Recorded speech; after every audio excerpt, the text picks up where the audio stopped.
Okay, here we go. The top 10 things I delegate to my EA. EA stands for Executive Assistant. So, for those that don't know, I'm Dave Lee, founder of Design Source Media, which is a web agency, and DSM Talent, which is a staffing agency where we help agency owners and business owners find talent and staff talent in the Philippines. I've been running my agency for 14 years, actually, we 15 in October, so in a few months, and remote teams in the Philippines. And then I currently manage a team of 18, also have four beautiful kids. So if I could do it, everyone here can totally do it too. So sequence before the list. So this is practical working session, not theory. We will end on a first handoff written down, why the list didn't work, the wrong sort order, how you're handling your to-dos over to your EAs, and then my 10 handoffs in order and your sequence written today.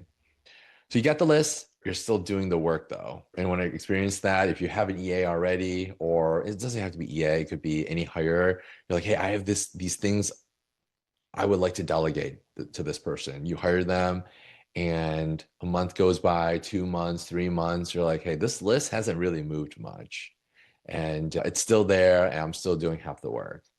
And that happens a lot. And I don't want that to happen to you. So which one can you safely let go of first? So these are some of the examples. You got calendar, inbox, SOP creation, travel and personal admin, meeting prep, project tracking, liaison work, client follow-ups, candidate assessment, and decision support. Okay, so these are all the things here that my EA does help me with in a certain level of capacity. The fear is specific, one item at a time. Okay, these are some of the things like she'll book me into the wrong things. It won't sound like me. She'll say something wrong to the client. Anyone feel that way when hiring someone, especially hiring an EA? Any other fears that we should address right now? Feel free to drop in chat, or if you want to shout it out in Zoom too. I'm cool with that. You have any other concerns before hiring someone?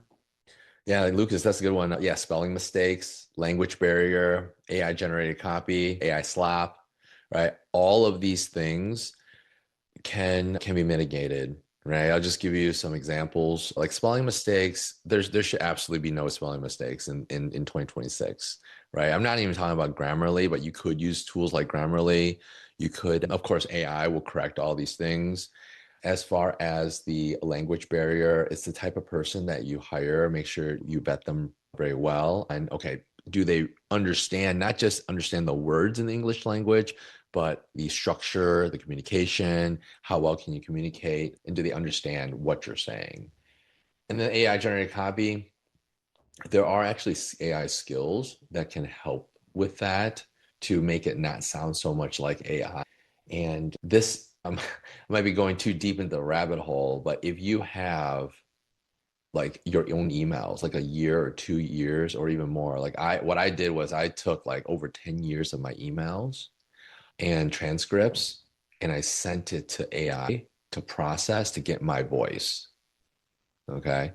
And then from there, now I have a voice that my EA can use to sound like Dave Lee. So that's one of those things where to make it even like further, right? I'm a little crazy to go that far, but you could, right? And that's kind of like the direction I see we're headed. It's almost like a Black Mirror episode. Have you ever seen Black Mirror?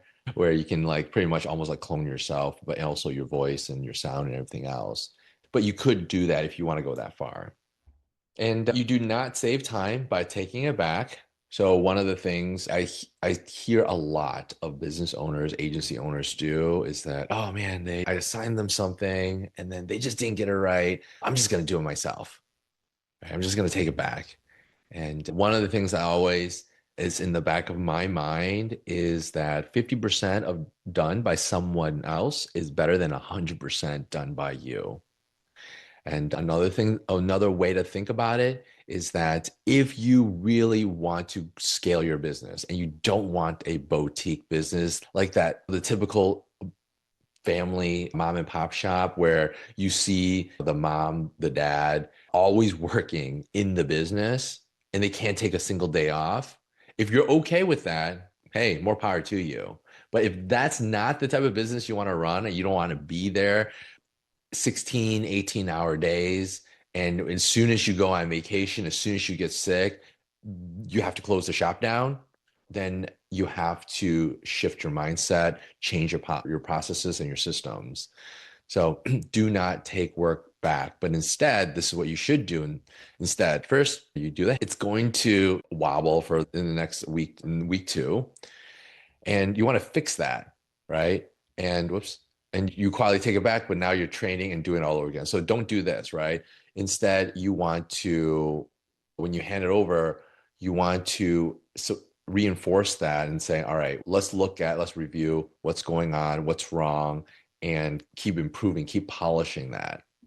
So start with the biggest time suck, and then start where being wrong is the easy fix. So don't just send things that are easy to take back. Don't send things like, oh yeah, just go ahead and send. Here's one example. Don't just ask your EA to create or write an email to a VIP client and just send it off blindly, right? Don't do that. Right? I think most of you won't do that. Usually it's quite the opposite. It's like, okay, I have this VIP client. I'm never, ever delegating my EA to do anything or touch this client ever. And that is also a trap too. So you want to think of two-way doors and one-way doors, right? Two-way doors, calendar triage, inbox labels, draft can be checked, corrected, and or reverse. So two-way doors, you can go in and out, right? So I was like, oh man, I'm gonna come back out. One way, client communication, assessments, decisions need a safe intermediate step before they leave you. So if it's like a one-way door, you want to be that checkpoint. It's almost like that guard, that bouncer. Okay, let me check your ID. Let me check before you pass through this door. So 3 tiers. You want to tier your checklist or the things that you want to delegate into these 3 tiers. Tier 1, easy to check and fix. Tier 2, team facing and easy to correct. And then tier 3, high impact and hard to undo. Okay, so external or consequential, add guardrails. Where like it might be sending an invoice, maybe tier 3, sending a proposal, right? Because imagine sending a proposal with the wrong numbers, then you're like, oh, sorry, those were the wrong numbers, wrong proposal. It's actually this price, right? If the new price is lower, okay, great. But if it's higher, then it makes you look bad. But even if your price is lower and you send out the proposal, your prospect's gonna think, oh, do they have their stuff together? Like if they can't even get the proposal right, are they gonna get the work done right? Right? Are they checking? Do they have any attention to detail? Right? Those things. So you want to label the items that you're delegating, either tier 1, 2, or 3. So start with work that's easy to check and fix. So there's calendar management, inbox management, SOP creation with AI, and travel and personal admin. So I'll show you an example of each one. So when we look at calendar management, this is how I manage my calendar. I ask my team. So this is from my EA's perspective. My colors is usually blue, by the way. So yellow is family, purple is internal, and then orange is external. So for this example, there's no external calls because it's a Monday. So I don't have external calls on Monday. So that's one of the rules I put in place. So a lot of the stuff so just one example of a Monday, and everything is color coded. And when you color code, by the way, in Google Calendar, you can also get a nice little report of like how many hours you're spending on each of the categories. Since I have yellow as family, I can see how many hours I'm spending with family. So that's what my EA does for me and how our system is categorized. So there's the calendar management, inbox management. My inbox, as you can see in Gmail, is 0. So every hour, an hour and a half, this gets cleared out. So I have emails that are coming in every single day, right? Every single hour, essentially. And they're categorized into follow-up, waiting reply. You don't see this in the screenshot, but down below, it's README. And I even have a leads section. And all of this, the main part is the follow-up. So any emails that I need to follow up on is there, or emails that I'm waiting for someone to respond back to is in waiting reply. And then read through, it's just like, hey, my my EA has already taken care of it, or it's just FYI, I just need to read through it when I get a chance. So it's all labeled, all categorized. The SOP creation with AI, let's see if I can zoom in here. So Michael asked, you do this all through Gmail? Yes, the first two, yeah, calendar management and inbox management. I delegate my account. In Gmail, there's a feature to delegate, and I believe in Office 365, you can do that too. But in Gmail or in Google, in the Google Suite and Google Workspace, you can delegate this to your EA, the calendar, and also your inbox, your email inbox. You can delegate. And when you delegate, it shows when they send out an email, it shows like still your email, but on your from your perspective, it shows that your EA sent the email on your behalf. So, Michael, does that help answer your question? Yeah, great. So SOP creation. So zoom in is quite a bit, and I think this is as far as I can go, unfortunately. So I can zoom in a little bit further without. Yeah, there we go. Oh, maybe not. So this is basically our team built a SOP builder skill. And this is just an example of taking, let's see, a tutorial. So what I've done here is I recorded a tutorial and I asked my EA to create an SOP for it. So rather than having my EA look through the whole video and manually type in all the SOP details, my EA would use the skill builder and upload the video, turn with the transcript, and then create, and with that skill, create a visual. This is actually called a mermaid diagram. Create a diagram, the flow chart of this, and then the goals, the owner, the trigger, the frequency, access required, the video, AI agent, and then step-by-step instructions and the troubleshooting or FAQ. This is our format or structure of all of our SOPs. Okay.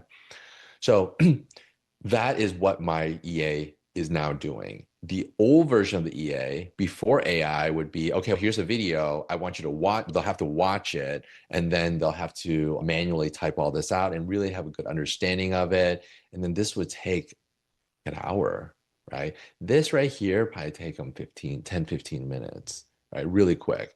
But still, even work-wise, I'm still delegating to my EA because I definitely do not want to do this, even if it's 10 to 15 minutes. Now, the big difference is what AI has done for me is it allowed me to go 10 times faster, right? So an example of, imagine we're in the era of horse and buggy and the cars came out. It's not that people will travel less. It's actually quite the opposite. People are traveling more now, right? Because of the invention of a car or the planes. People thought, oh, people will travel less. No, because of the plane, the invention of the plane, more people are flying, more people are traveling all over the world, right?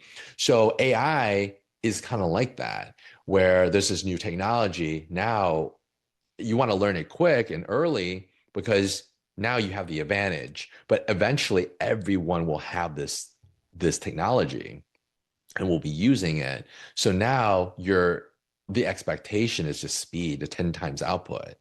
So that's what my EA is doing now. And you want to think of any, not just EA, but any human interaction. There's two pieces.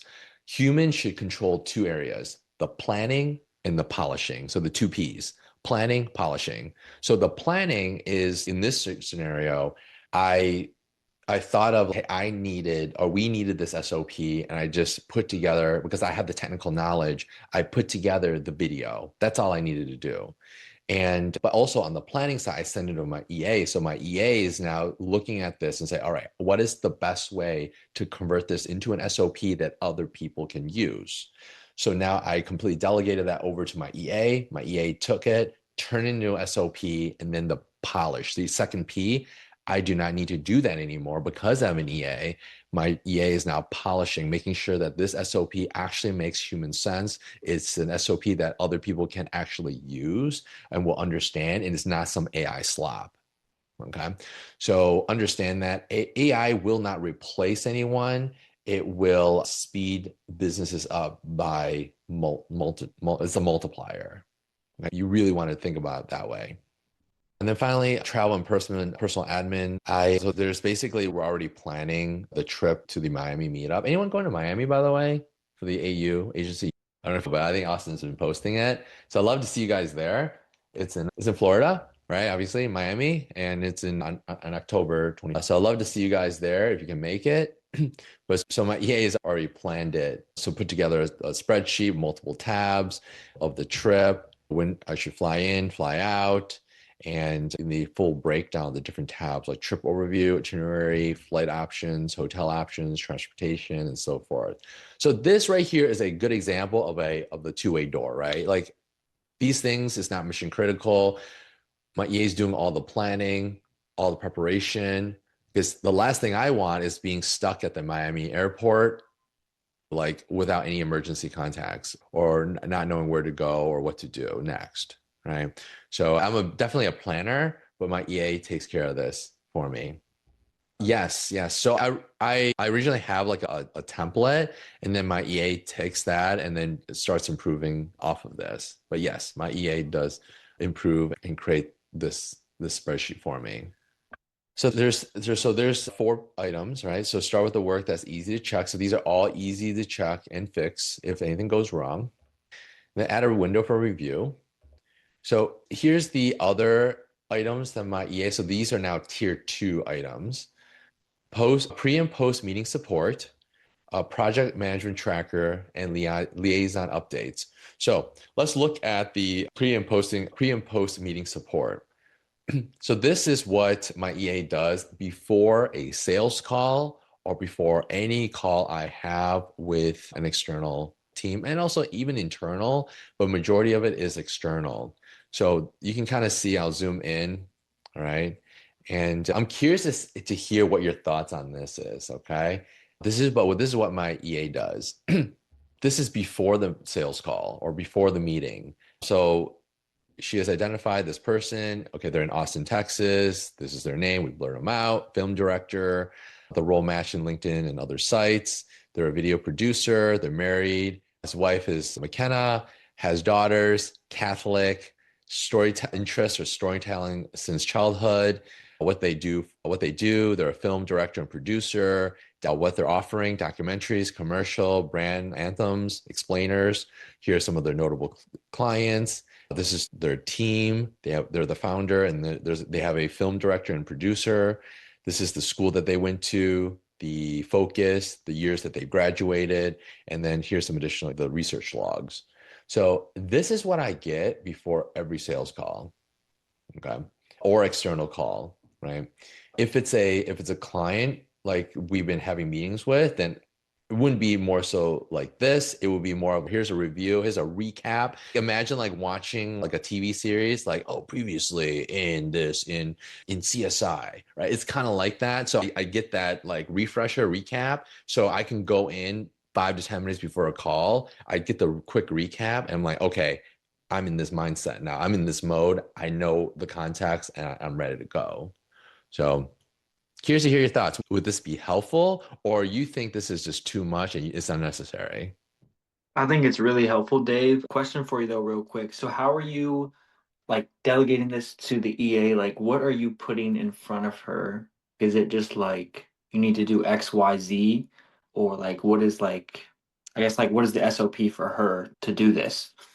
Yeah, I don't have to say anything. She has access to my calendar and she has access to our CRM tools.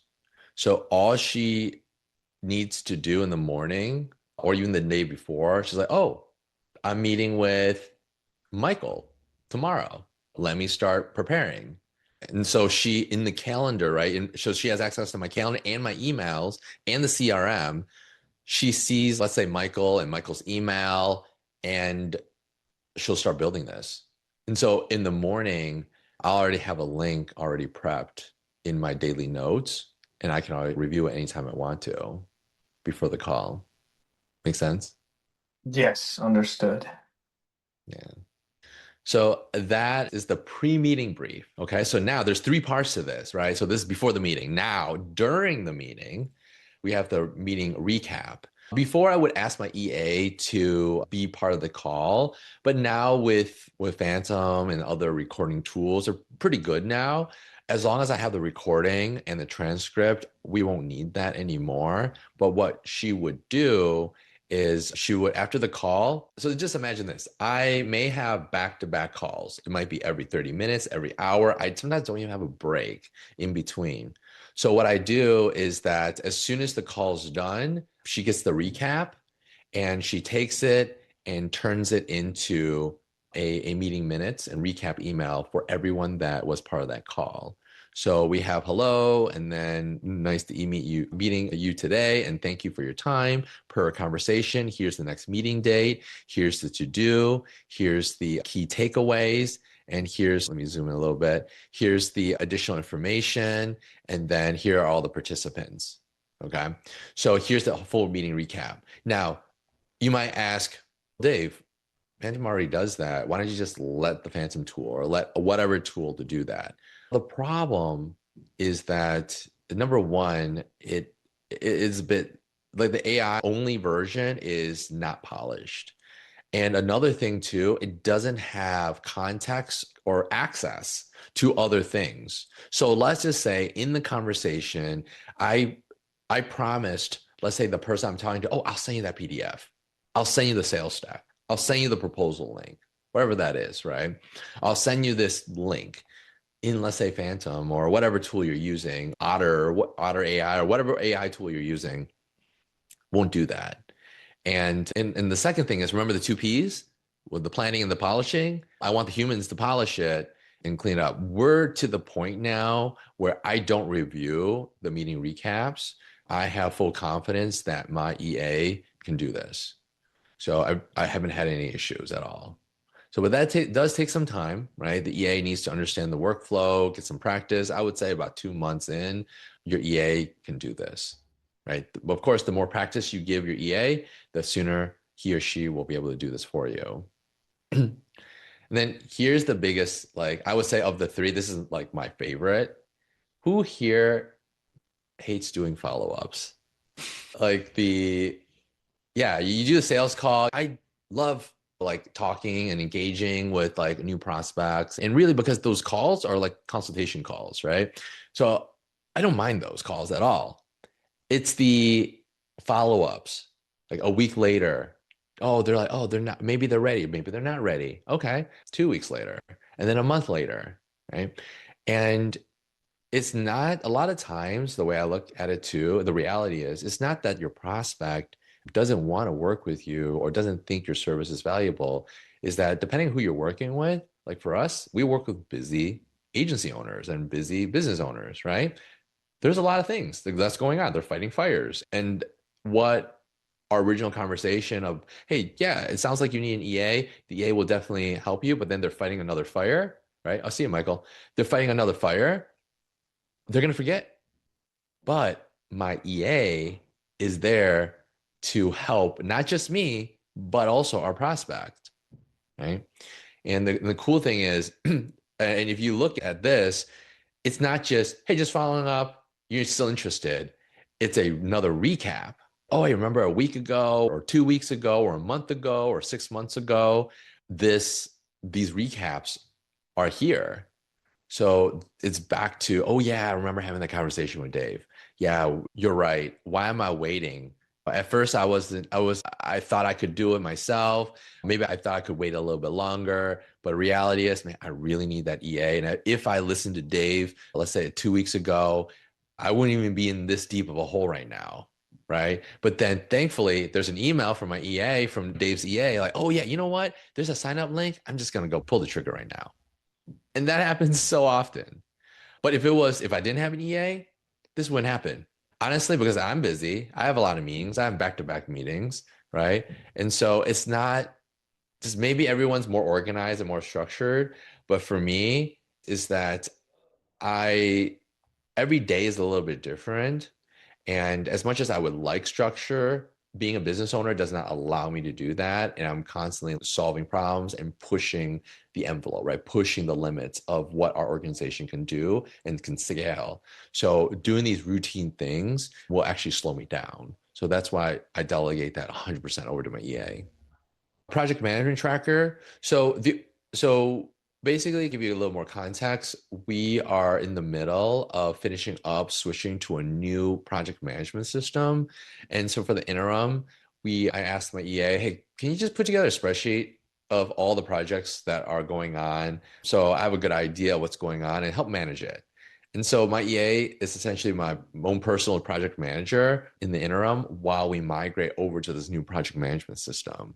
So that's one really good use case for your EA. And the liaison updates, right? So we have 18 people in the organization. So a lot of times we have other leaders that are also busy, right? Other individuals. So imagine like, even if you have one other person and they're your marketing director or your creative director, right? They're extremely busy too. Or maybe they're working part-time and they have a full-time gig but you need to reach out to them and to get a certain answer, right? Like when are they available? Are they available, let's say, for a shoot next Wednesday, right? You don't have to babysit all that. So being that all I have to do is just say it once to my EA, like, hey, we need that person at the shoot to help us with the shoot next Wednesday. Please make sure that happens and coordinate. So my EA has the contacts and she's now interacting with that individual, and I don't have to stress out about it. And so now the high impact work. So the one is follow up with clients, candidate assessment, and decision making. So this is one example of the follow up with clients. As I mentioned, this is some examples like no pressure at all, just checking in. If you're interested, yes, they like to move forward. Great news. Here's a sign up link and here's a code, right?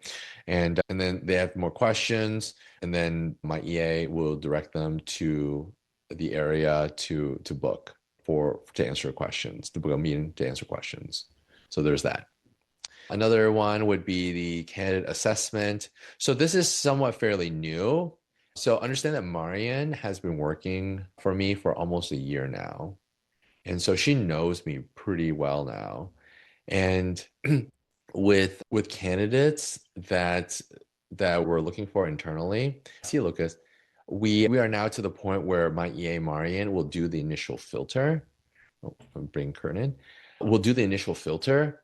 And because she knows me so well, hey, Kurt, that she basically also is another review. She will look at the candidate, look at the resume, look at like the video recordings and see, okay, is this individual going to be a good fit here? Will David work well with this individual? Will they survive? Will they survive in this organization? Right. And so with that, my EA will provide feedback and but also immediately let the recruitment team know these are the reasons why we should not move forward with this particular candidate. So it's one thing, like I normally would have spent probably 30 minutes, right? At least probably 45 minutes because I like to be thorough. I would like watch all the videos, look at the resumes and everything else. And my EA has saved me from doing that. And she will only send me the ones that are extremely qualified. And so there's a difference, right? Sure. Are the recruiters not sending me good candidates? No, that's not true. But this is one additional check because my EA is so close to me. I talk to her every single day. She knows my personality. She knows what I like or what I don't like, right? And what I'm looking exactly, and also how that would impact me throughout the days, the weeks, the months, and will this individual truly help or not? And so she knows a lot of context, and that is where she helps with that decision making. It's not some AI system, it is a human being, right? My EA does that. So there's the decision. Oh, and then finally, the decision making. I just went to like, hey, look, I'm doing all these 10 things. And then Amy, our director of ops, shared this. And then my EA helps with everything else and reorganizing and prioritizing. Like, okay, these are the 5 things that I'm focusing on. And then everything else, my EA is basically filtering or delegating or reallocating to someone else to help free up my time so I can focus on the top 5 things. So the guardrail makes the first handoff safe enough to try. So a guardrail is a temporary structure, not a permanent approval chain. So reversibility switch, draft, do not send activate, archive, do not delete. So all of our emails are never deleted, they're just archived. And like emails, especially in the beginning, I would just ask my EA just to save it in draft, let me review it in draft. And then if it looks good, then either I will send it or I'll just let the EA know, hey, please make this one change and then you send it. Decision making, decision rule in writing. So write the criterion before the first attempt, and then checkpoint expiry. So review a fixed period, then remove the gate, because you don't want to be the checkpoint forever because it's just going to keep consuming your time. And then definition of done, the DOD, right? Agree what right looks like, correct it once. So this is the number of hours per week measured across the 10 handoffs. So my calendar management, my EA has freed up 1.7 hours, inbox management, 6.7 hours a week, pre and post meeting support, 5 hours a week, and then SOP creations, 2.5 hours a week. And this is just the 4 areas. There's other things too, like back and forth, internal meeting organization. That stuff's not even included in here. I think I might be able to make 8 a.m. a regular thing. Mute you. Let's see. Go. Yeah, Kurt, just unmute yourself if you want to chat. Write your sequence. So this is your to-do. You got your tasks, tier level, tier 1, tier 2, or tier 3. Your guardrail, like what is your checkpoint? And then when you want to start this. Then promote one task by one rung. You do not need to hand over a new task to move forward. Move an existing one up a level. Right? Do exactly this, do it, then tell me, recommend, I approve, decide, then report, and then have your EA own it. And that's it. Thank you. Any questions?